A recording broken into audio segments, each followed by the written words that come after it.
Bab 1. Wilayah dan perwilayahan dalam perencanaan tata ruang. A. Wilayah, perwilayahan, dan tata ruang. 1. Wilayah merupakan kesatuan ekosistem yang terdiri atas komponen biotik, manusia, hewan, dan tumbuhan, dan abiotik, air, udara, dan tanah, yang saling berinteraksi.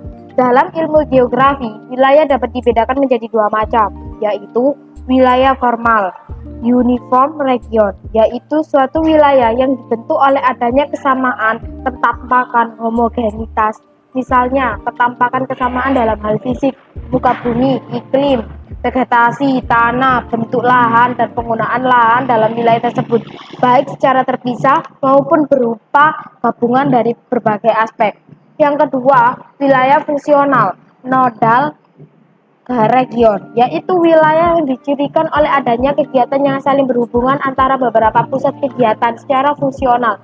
Misalnya Jakarta, Bogor, Depok, Tangerang, dan Bekasi, Jabodetabek, yang secara fisik memiliki kondisi yang berbeda, heterogen. 2. Perwilayahan. Setiap wilayah memiliki karakteristik yang berbeda-beda. Perbedaan karakteristik tersebut merupakan dasar untuk melakukan perwilayahan atau yang disebut regionalisasi.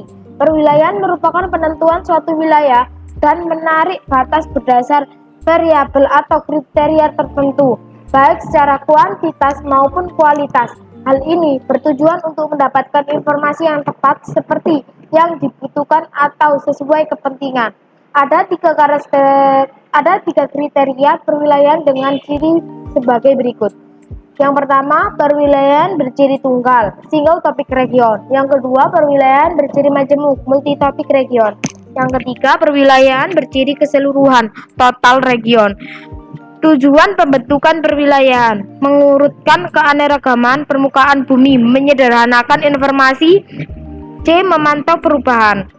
Regionalisasi suatu fenomena atau gejala di muka bumi memiliki manfaat, yaitu yang pertama, informasi dapat mudah disederhanakan. Yang kedua, pemantauan dinamika yang terjadi. Yang ketiga, menyebarkan dan meratakan pembangunan dan lain-lain. Yang ketiga, tata ruang.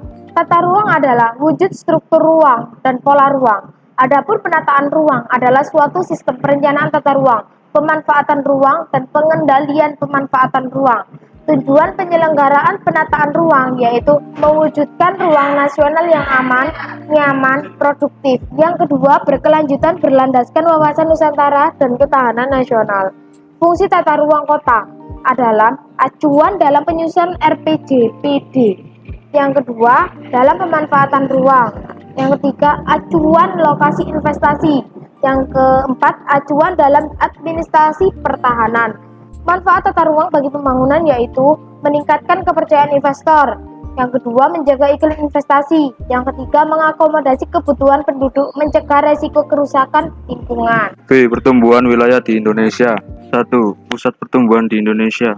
Pusat pertumbuhan adalah suatu lokasi yang banyak memiliki fasilitas dan kemudahan, sehingga menjadi pusat daya tarik atau pole of attraction. Kembangan pusat pertumbuhan di suatu wilayah ditentukan oleh faktor-faktor sebagai berikut. A. Sumber daya alam. B. Sumber daya manusia. C. Kondisi fisiografi atau lokasi.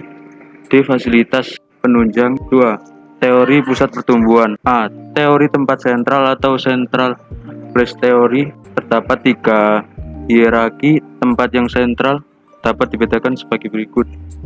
1. Tempat sentral berhierarki 3 atau K sama dengan 3 adalah pusat pelayanan pasar. 2. Tempat sentral berhierarki 4 dinamakan situasi lalu lintas. 3. Tempat sentral berhierarki 7 dinamakan situasi administratif. B. Teori kutub pertumbuhan Growth Theory. Teori ini dikemukakan oleh Francois Perroux, seorang ahli ekonomi dari Prancis pada tahun 1955. Perroux menyatakan bahwa pada kenyataannya pembangunan dimanapun bukanlah suatu proses yang terjadi secara serentak, tetapi muncul di tempat-tempat tertentu dengan kecepatan dan intensitas yang berbeda-beda. C. Teori polarisasi ekonomi. Teori polarisasi ekonomi dikemukakan oleh Gunnar Myrdal. Ia berpendapat bahwa daerah yang memiliki pusat pertumbuhan akan sangat menarik bagi para pemodal tenaga kerja, tenaga terampil, dan barang-barang dagangan sehingga dalam waktu yang lama akan memunculkan dampak positif dan negatif. 3. Dampak dan pengaruh pusat pertumbuhan.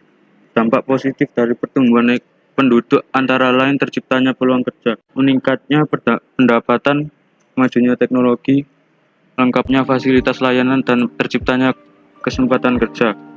Adapun dampak negatif pusat pertumbuhan penduduk antara lain berkurangnya lahan pertanian, berkurangnya tenaga kerja usia produktif, masuknya pengaruh budaya negatif kota ke desa, dan meningkatnya jumlah pengangguran. Pengangguran pusat pertumbuhan terhadap perkembangan ekonomi. 1.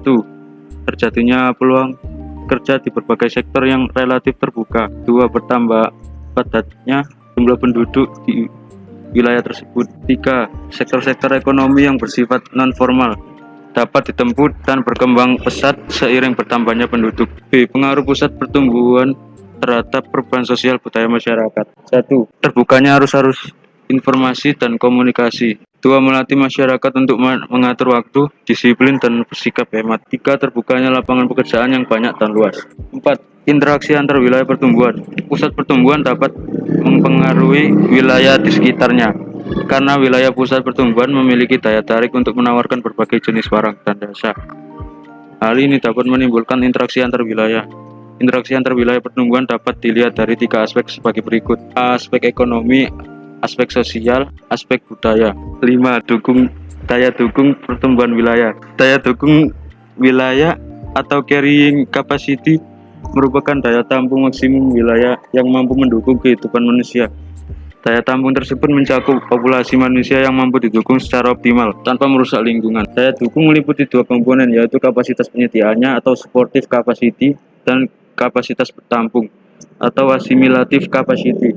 C. Pembangunan wilayah di Indonesia. 1. Pengertian pembangunan wilayah. Pembangunan merupakan upaya yang sistematik dan berkesinambungan untuk menciptakan keadaan yang dapat menyediakan berbagai alternatif yang sesuai bagi pencapaian aspirasi setiap warga yang paling humanistik. Menurut Direktorat Pengembangan Kawasan Strategis Ditjen Penataan Ruang Departemen Pemukiman dan Prasarana Wilayah 2002, prinsip-prinsip dasar dalam pengembangan wilayah sebagai berikut.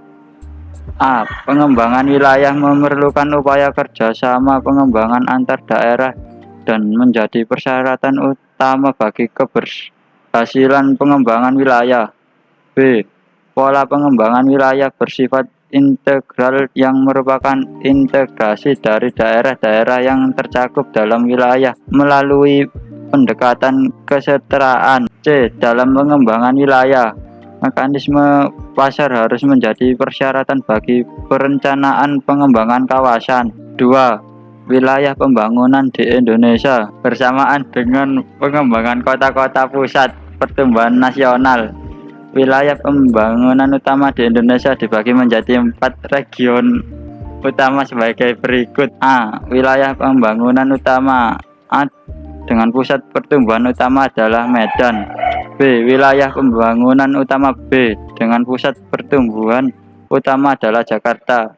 C. Wilayah pembangunan utama C dengan pusat pertumbuhan utama dalam Surabaya. D. Wilayah pembangunan utama D dengan pusat pertumbuhan utama adalah Makassar.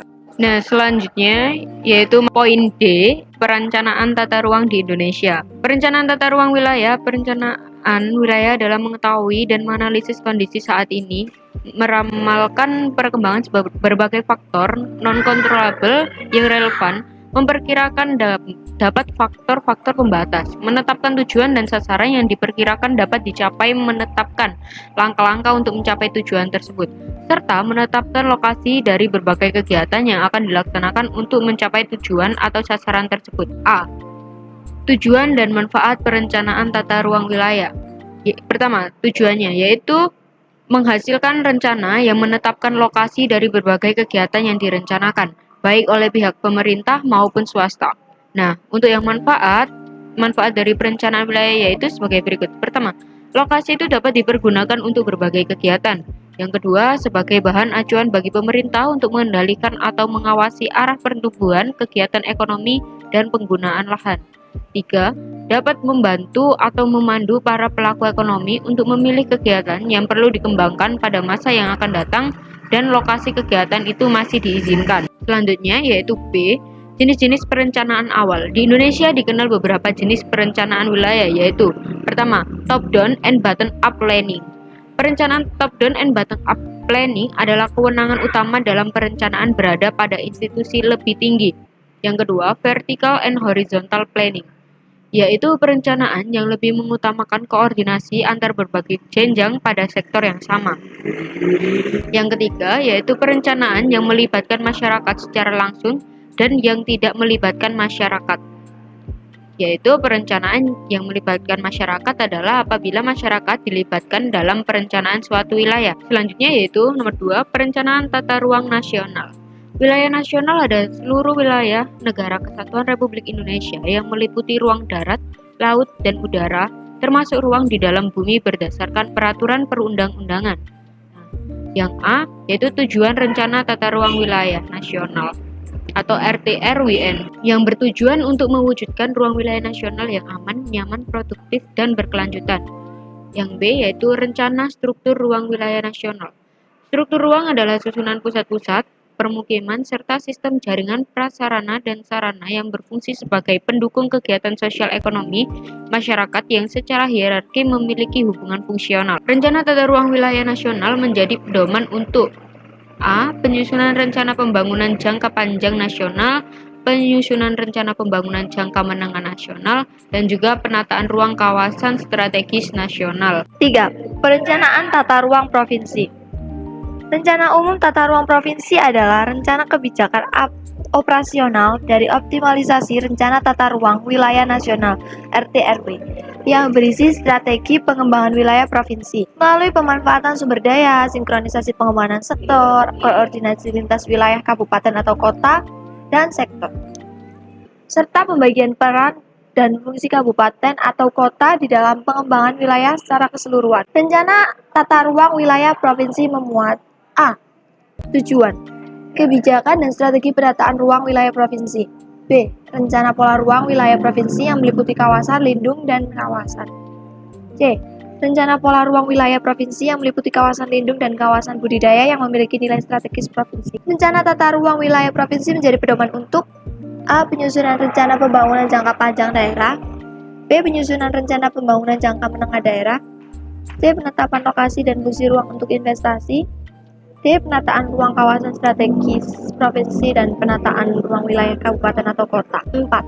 Perencanaan tata ruang kabupaten atau kota. Penyusunan rencana tata ruang kabupaten atau kota merupakan alat pengaturan, pengendalian, dan pengarahan ruang di wilayah kabupaten atau kota. Rencana tata ruang wilayah kabupaten memuat A. Tujuan kebijakan dan strategi penataan ruang wilayah kabupaten. B. Penetapan kawasan strategis kabupaten. C. Arahan pemanfaatan ruang wilayah kabupaten yang berisi indikasi program utama jangka menengah 5 tahunan. Rencana tata ruang wilayah kabupaten menjadi pedoman untuk A. Penyusunan rencana pembangunan jangka panjang daerah. B. Pemanfaatan ruang dan pengendalian pemanfaatan ruang di wilayah kabupaten. C. Mewujudkan keterpaduan, keterkaitan, dan keseimbangan antar sektor. Permasalahan dari penerapan tata ruang di Indonesia. A. Permasalahan penerapan tata ruang di Indonesia. Berikut permasalahan yang muncul dalam tata ruang wilayah. 1. Perbedaan potensi sumber daya alam antar wilayah. 2. Persebaran penduduk yang tidak merata. 3. Sistem transportasi dan penyedia prasarana yaitu semakin banyaknya jumlah kendaraan. 4. Jumlah penduduk yang besar dan kemiskinan. 5. Penurunan kualitas sarana prasarana dasar permukiman. 6. Tidak adanya kesesuaian lahan. B. Upaya penanggulangan permasalahan tata ruang di Indonesia. Berikut ini upaya pemerintah dalam penanggulangan permasalahan tata ruang kota di Indonesia. 1. Penyusunan oleh pemerintah pusat adalah penyiapan dana dan tenaga ahli oleh pemerintahan pusat.